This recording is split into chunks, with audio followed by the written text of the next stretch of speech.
All right, everybody, we're going to get started with our program Dino Dig Live here in just a few minutes in the SECU Daily Planet Theater. You can still grab a seat on the first, second, or third floors. Meet museum paleontologist Dr. Lindsay Zano, who's digging up dinosaurs right now in the middle of the desert in Utah. Bring your questions, and we're going to have a great conversation starting in about 2 minutes.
Check 1, 2, mic check 1, 2. Lindsay, if you can do one more audio check for us. Confirm you can hear me and then count to 5. I can hear you fine, Chris. 1, 2, 3, 4, 5. Perfect. Thank you very much.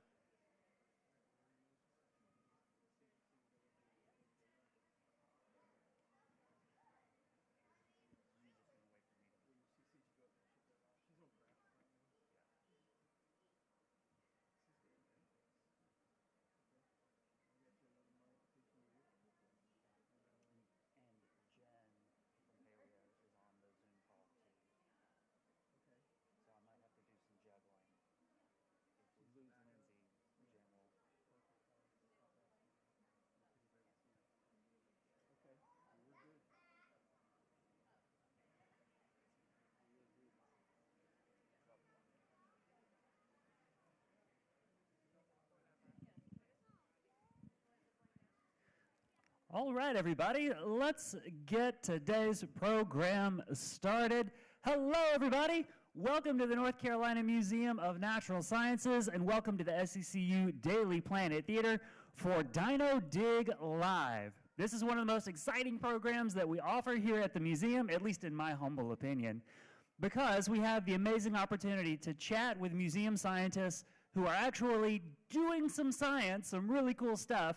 And today, our paleontology team is out in the desert in Utah, and we've got the opportunity to chat with them and get updates from the field. My name is Chris Smith. I'll be your host for the program, and I work as an educator here at the Museum of Natural Sciences.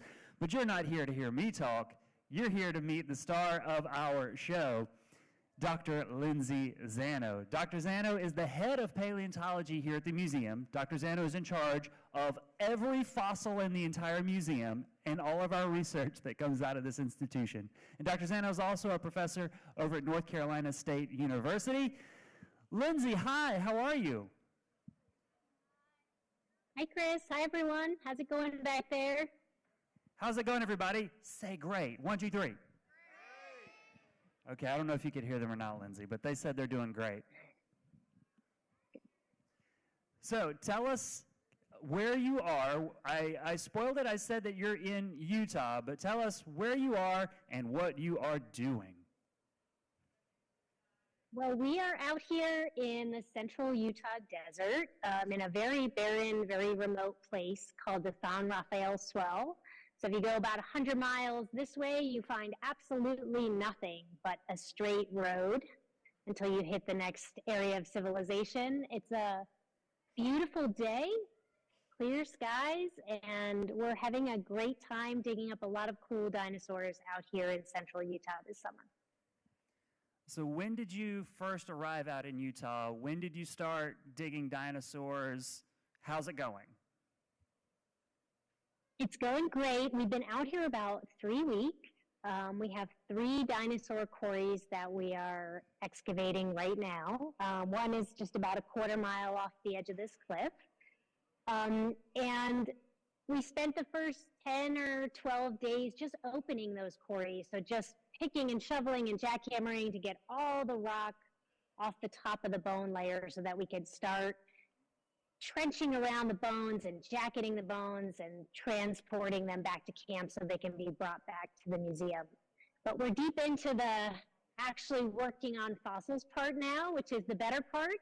The picking and shoveling is fun, but it's also fun when you finally get to work on the actual dinosaur bones. So we're having a really good time now. Oh, wow, that sounds really exciting. I mean, I guess the next question is, do you know what you found? Do you know what kind of dinosaurs you're finding, and what sort of condition are they in? So we have these 3 sites. At one of our sites, we have a baby duck-billed dinosaur called an Eolambia. So this is important because baby dinosaurs are pretty rare. We also don't find the biggest, oldest dinosaurs in a population, and oftentimes we don't find the smallest. We find kind of all the subadult and teenage dinosaurs. So it's really exciting for us when we can find a really small, young individual or a really old individual. And in one of our quarries, we have a really large, old duck-billed dinosaur called Eolambia.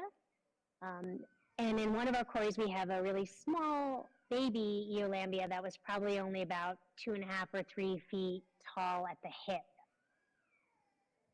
Oh my gosh, so you're digging up like the cutest baby dinosaurs. He's a pretty cute little guy, yeah.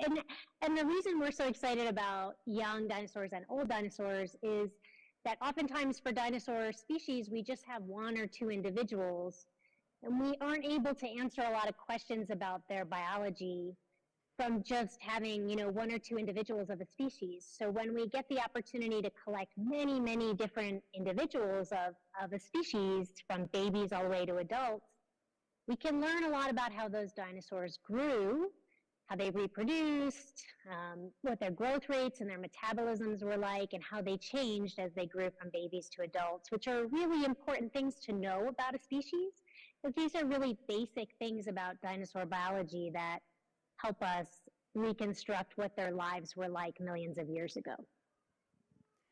I'm curious, Lindsay, how did you know that it was a baby dinosaur and not just, say, a different species of this type of dinosaur, or that you found something even stranger? How do you know what it is you found?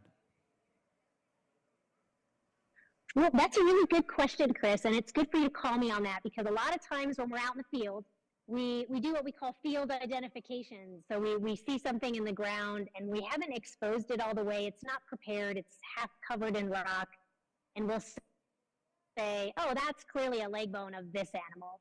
And then when we get it back to the museum and our technicians and research team do the hard, painstaking work of removing every grain of rock from around that bone and cleaning it all up so we can look at it, sometimes we realize that we got it completely wrong.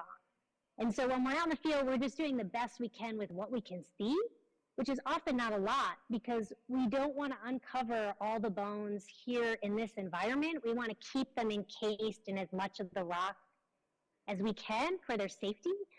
This is not really a place where you want to like chip away every little bit of rock from a fossil, because you're probably going to damage it.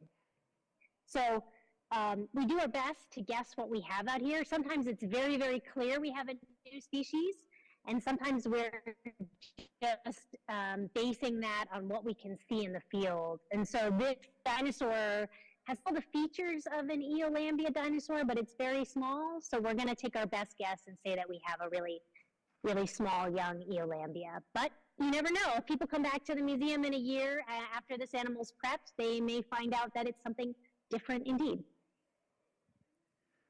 Fascinating stuff. Incredible stuff. And I mean, I'm curious, how did you find it to begin with? You said that it was covered over in a hillside's worth of rock and dirt. Well, when we're out here, looking for dinosaurs, we're not using anything fancy. We're simply hiking around and using our own eyes to look at the ground. That means when we find a dinosaur in this environment, it's already been exposed to the surface, and some of the pieces of that dinosaur have already begun to break apart and crumble in the wind and the sun and the rain. And we find those pieces kind of on the edge of the hill. And once you know what fossil bone looks like, especially in the it's pretty easy to spot usually. The trick is finding out where it's coming from. And so we'll a few small pieces on the hill, and then we'll spend a while searching that hillside, trying to find the exact layer in that hill where the fossil is entombed, so that we can start digging in there. And then we'll usually do a test pit about 3 by 3 feet or a meter and see if we think it's going to be promising. But there's really no way to know. We've opened 3 quarries here. Each one is about, say, 12 feet across. It took, a team of 10 people a week to get all that overburden off. And we still don't know what's necessarily in that hill until we really get all that material uncovered. So you could do all that work and you could find 1 or 2 bones, or you could find a bone bed of hundreds of individuals. And you never really know when you find a site just how incredible it might be.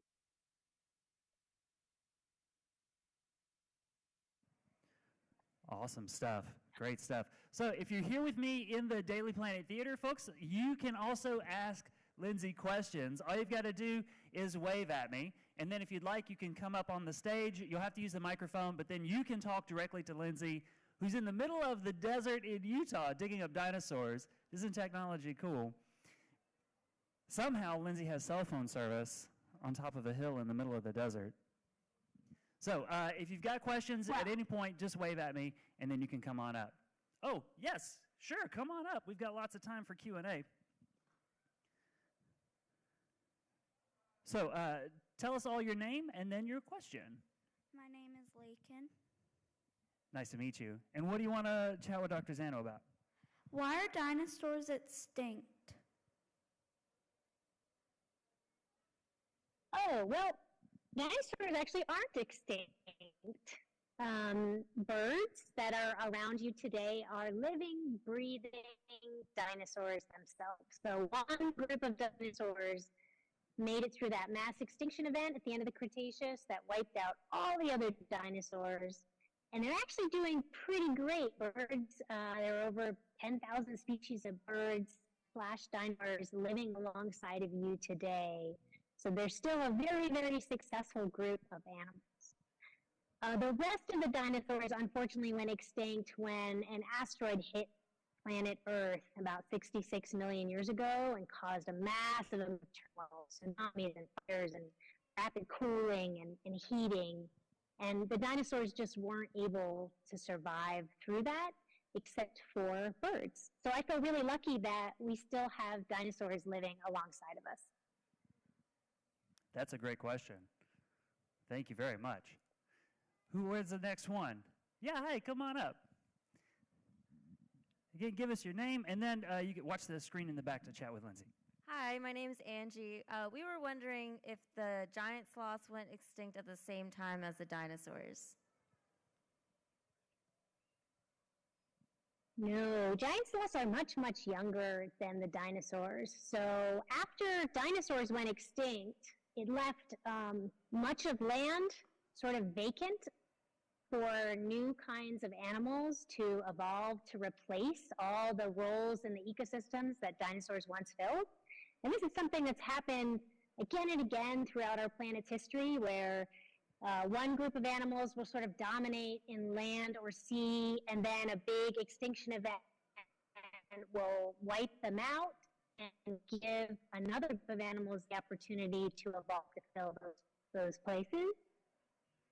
So once dinosaurs went extinct, mammals were able to evolve into an incredible diversity of different species and sort of replace all those dinosaurs in the ecosystem and the roles they once played.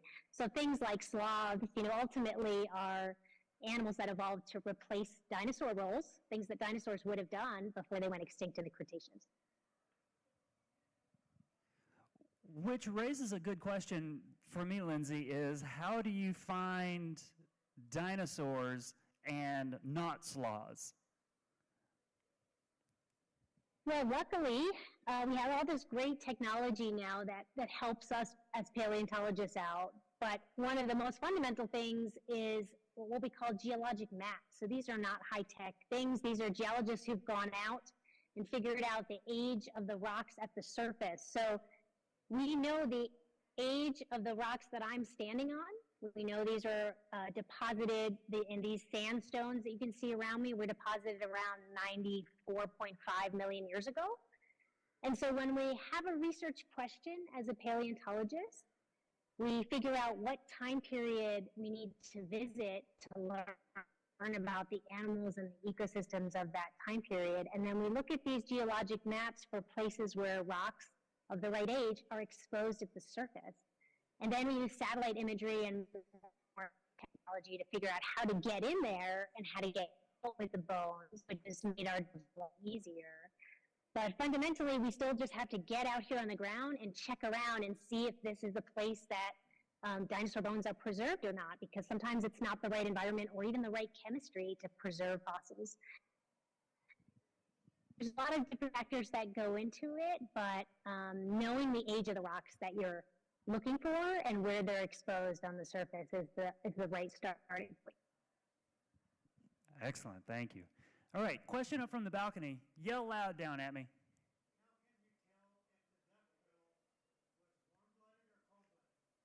How can you, or Lindsay, can you even tell if the duck-billed dinosaur was warm-blooded or cold-blooded?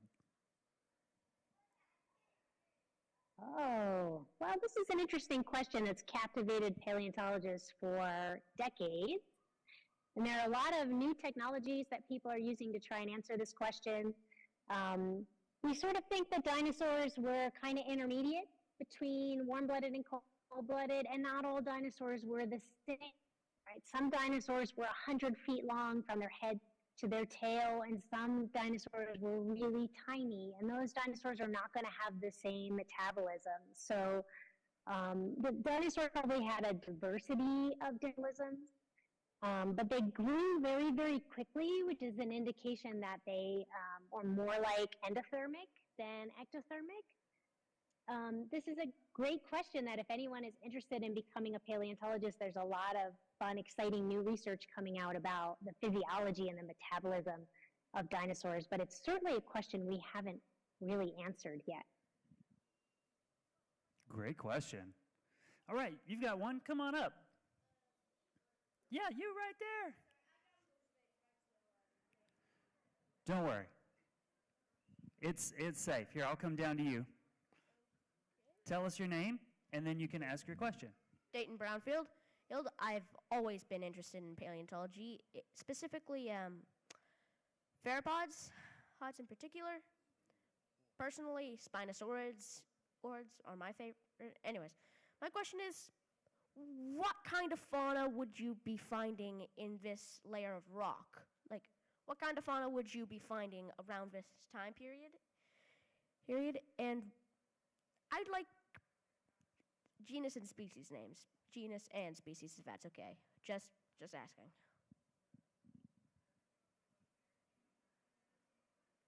Well, sure. I'm glad you asked that question, because we've been working in this area since about 2008. And when we started working here, there were 2 dinosaurs named from these rocks. These rocks are called the Muss and Timber of the Cedar Mountain Formation.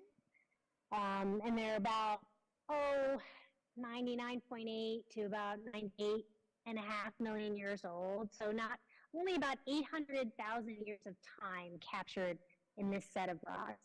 When we started working out here about 16 years ago, there were 2 dinosaurs named here.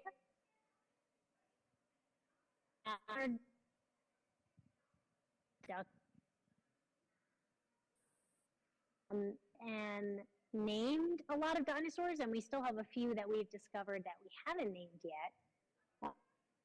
The big order, Fairman, Dorum. lived here. We've named an early ornithopod dinosaur, a rhabdodonamorph called Yanni. And we have a new dinosaur that's coming out in just a couple weeks from here, and I can't tell you the name of that dinosaur yet, so you'll have to watch the news to catch that one. But that's a new species of dinosaur. We have a raptorosaur from here, and then we have a new ceratopsian from here as well that we're working on. So in the next few years, we're going to continue to describe and name the rest of the dinosaurs from this rock unit. All right. We were breaking up some during that one, Lindsay, but I think we got most of it. So next question for you comes from somebody watching online. They want to know if we would ever have a sauropod skeleton on display here in downtown Raleigh. And given that putting a Triceratops and a Tyrannosaur on display was a multi-year effort, I'm not so certain. Yeah, we have a sauropod site near here. Sauropods are one of the groups of dinosaurs that I haven't worked on very much, so it's not really a focus of our particular program. In fact, all the rocks you're looking at directly behind me from the Jurassic, they're sauropods. So we don't affect that area. It doesn't align with our research questions. And remember that paleontologists are out here because they have specific scientific on the answer. We're not out here to choose dinosaurs and name them, even though that's cool and fun and exciting. So sometimes we may, step over a dinosaur that the question right now and not dig it up and look for the ones that do. So behind me, I'm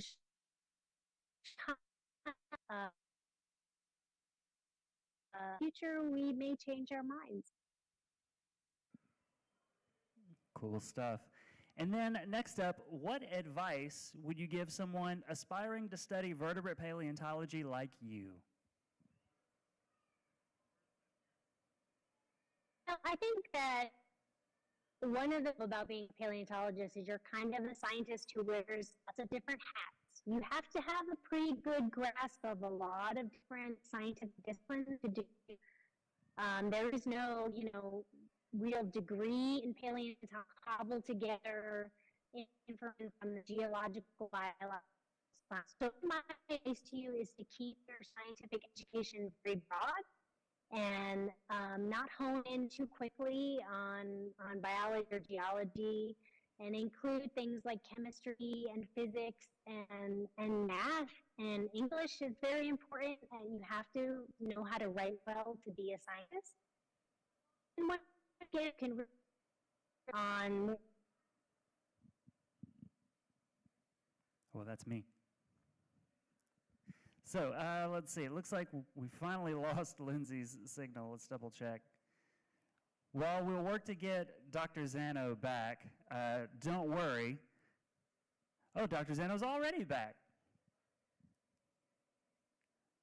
Oh, we can't hear you, Lindsay.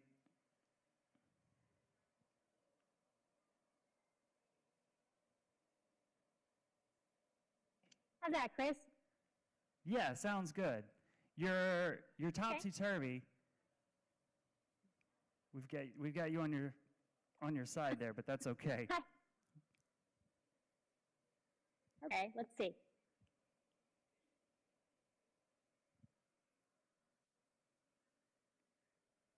There we go. I think we got it. Fantastic. How's that? Perfect. So let's see. You were filling us in on all the different degrees and specialties that somebody could get in college or in graduate school in order to become a paleontologist. But I think it's fascinating that you can't get a degree in paleontology at a university. You do something else, and then eventually you can also become a paleontologist. Dr. Jen, are you still here? I am. Can you hear me? Yeah, hey. Everybody, let me introduce you to another member of the paleontology team, Dr. Jen. who's Hello, joining us everyone. now. We have backup. You need backup from when you're in the middle of nowhere. Oh, there Lindsay is again. Oh, she's going in and out. Jen, can you talk to us a little bit about your career path as well? Yes, so in fact, I'm over in the DD lab. I'm Dr. Jennifer Renee. I'm the assistant lab manager for that, so I'm in the office scrolled away. And actually, when you come through our lab in our one exhibit space, we have a Meet the Team, and you can see that we all come from a variety of backgrounds, just like Lindsay said. Because really, paleontology is such a diverse field. You're trying to learn so much information with very little bits to go off of, so you just kind of pull people from all areas. I have people from computer science who help me, physics, chemistry. My background is actually a lot of chemistry, and I laugh because all the way through undergrad, I hated chemistry with every fiber of my being. So the whole keep it kind of open to what you want to look at in science, I highly recommend, because you never know when you're going to be looking at those different sciences and find that area of that particular science that's going to be applicable for what you really are into. So I do a lot of chemistry on how original material is preserved in the fossil record and also how things fossilize. Very cool stuff.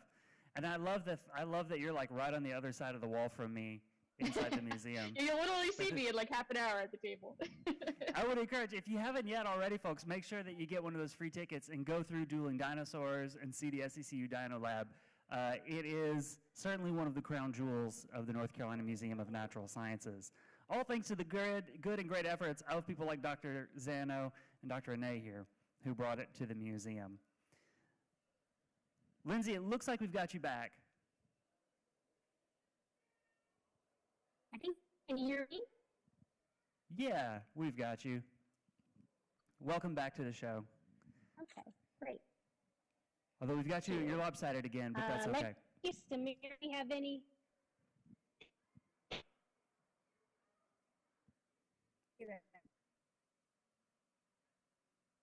So Lindsay, if you can hear me and if it's working, can you tell us what's next for this dinosaur site in Utah? Can you hear me all right, Chris? Yes, I could hear that just fine. No, yeah. I did bring something very special for y'all today because about a week ago we went prospecting in a new area that we're really interested in targeting in the next couple of years. It's a rock formation called the Straight Cliffs Formation, and one of the issues that dinosaur paleontologists have when we want to ask scientific questions is we have these gaps in our knowledge. We have, maybe a really good understanding of the ecosystem that I'm standing on right now, but the one from 7 or 8 million years after this, we may know virtually nothing about. And so one of the dark spots in paleontology and dinosaur paleontology is this window of time from the Turonian through the Santonian. So it's about a 10 million year window. We know virtually nothing about the dinosaurs that lived here in North America. But there is a formation nearby here that preserves those dinosaurs. They're just really, really hard to find. And so we took a trip down there last week to see what we could do, and a member of our team actually found a brand new genus and species of ankylosaur, which is these tank-like armor dinosaurs. And so I brought you 2 pieces of bone from the surface that we collect in this brand new dinosaur. So this, if you can see it, is one of the skin bones of this armored dinosaur. Oh no, just as we were going to see this brand new discovery. Oh my gosh.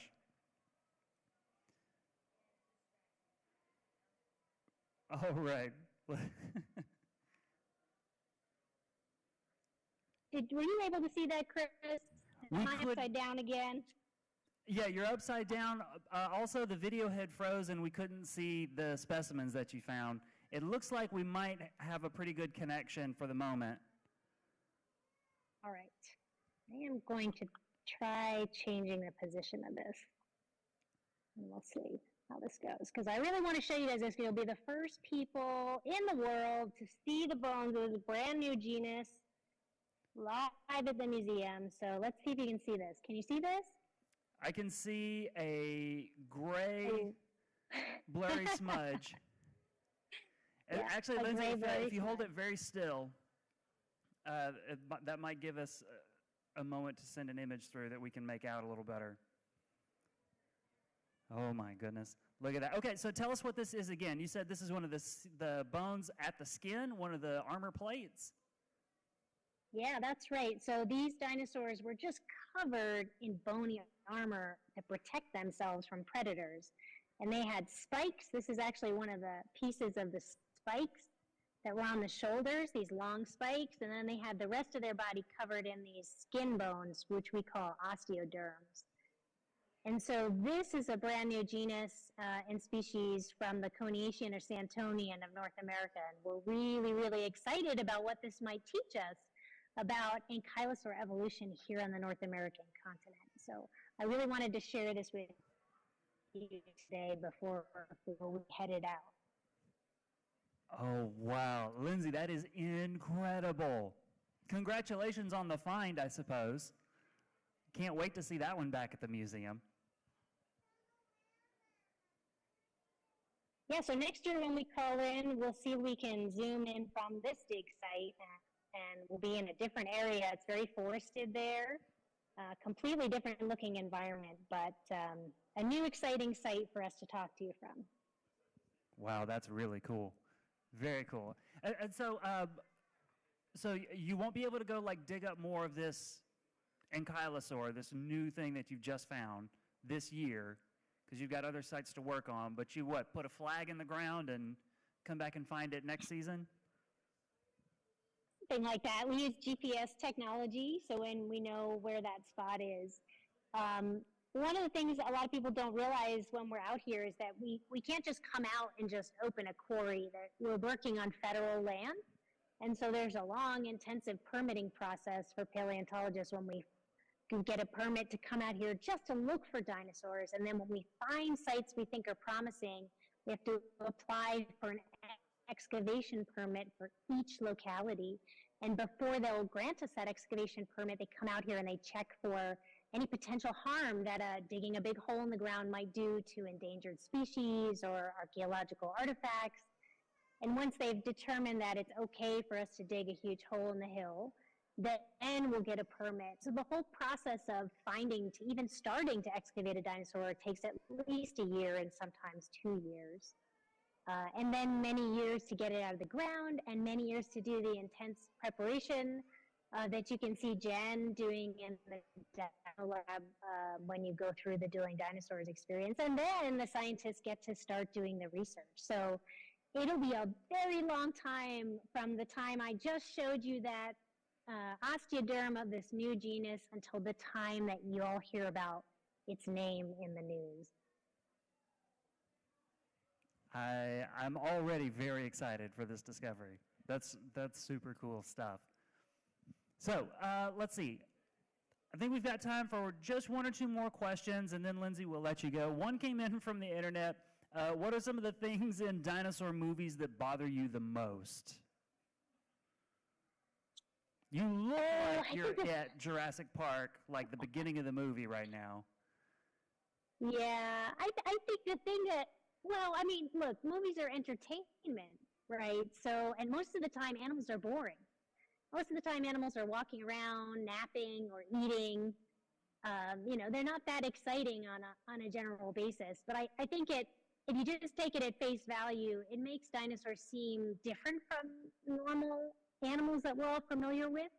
Of course, there are some fabulous documentaries that sort of treat dinosaurs as real live animals and talk about the more mundane parts of their daily lives. And so I think as scientists, we sometimes get a little frustrated when dinosaurs are just portrayed as cold-blooded killers that will smash through windows to eat people, as opposed to just kind of the fascinating everyday animals that they once were. Excellent stuff. If there's another question, last question of the day here in the theater, just wave at me. Let me know if anybody's got a question. Yeah, right there. We haven't had a question from you yet. Come on up. And Lindsay, quickly, can anyone just like pop in on you and say hello and look at your dinosaur dig sites? Are they closely guarded secrets? No. They are. You know, we have to worry about poaching and theft of fossils from state and federal land because there's a market for fossils that drives people to sometimes take fossils illegally from areas like this. So we do protect our localities. And also, Chris, because I told you it takes several years to dig up a dinosaur, so we have to leave bones in the ground every year when we close down for the summer, and we refill those holes until they look like a normal hill, and then each summer we come back and we unbury them before we start working again. And so they're a closely guarded secret. All right, y'all heard it. Don't go looking for Dr. Zano's dinosaurs. All right, tell us your name and your question. My name is Alex Brownfield, and my question is, do you find orthocone on shells here at the site? Because I know that at ancient oceans were in places that are now deserts, with vast, dry deserts. So, Lindsay, the question was orthocone shells. What sorts of other things do you find in this environment? Well, that's a fantastic question because I talked about the rocks that are behind me are these late Jurassic rocks that were deposited in floodplains along river systems with big forests. But the rocks that you can't see in front of me were actually deposited here when this area was covered by a large inland sea. So sea level got so high at this time because global temperature went so high and all the ice melted from the poles. And so sea level flooded the North American continent. And the rocks that are in front of me, Chris, are actually marine rocks that preserve lots of shells from the ocean and marine animals and giant fish and other reptiles that lived in these vast inland seaways that once covered this whole area in water. So it's a very cool environment. You can stand here and see how this one place I'm standing in has changed over 100 million years or so in time. Very cool. That was an excellent question. Well, Lindsay, thank you for taking time out of your work today to call in and share an update with us from the field. Well, it's my pleasure, Chris. I'm really excited. We have a lot of jackets to pull today, and so I'm going to get back to the team and help them get those dinosaur bones ready to come back to the museum. Hope you all have a fantastic weekend. Thank you, Lindsay. Take care out there. Stay cool. Drink lots of water. Okay, will do. Bye, everyone. Thanks, Chris. Thank you so much, Lindsay. This is awesome. And hey, everybody here in the theater and watching online, thanks for participating in today's program. We will be checking in with more of the museum's paleontology team next Friday, June 28th. They'll be in different dig sites, so don't miss out. You can join us here inside the theater just like today, or you can tune in online on the museum's YouTube channel. Just look at naturalsciences.org and look for Dino Dig Live in order to get the details for all of the upcoming Dino Dig Live programs. We're going to be chatting with them every week while they're digging up dinosaurs all summer long. So don't miss out. Great stuff and different paleontologists to meet as we move through the summer as well. Enjoy the rest of your day at the museum, everybody. Have a fantastic Saturday. Bye, everyone.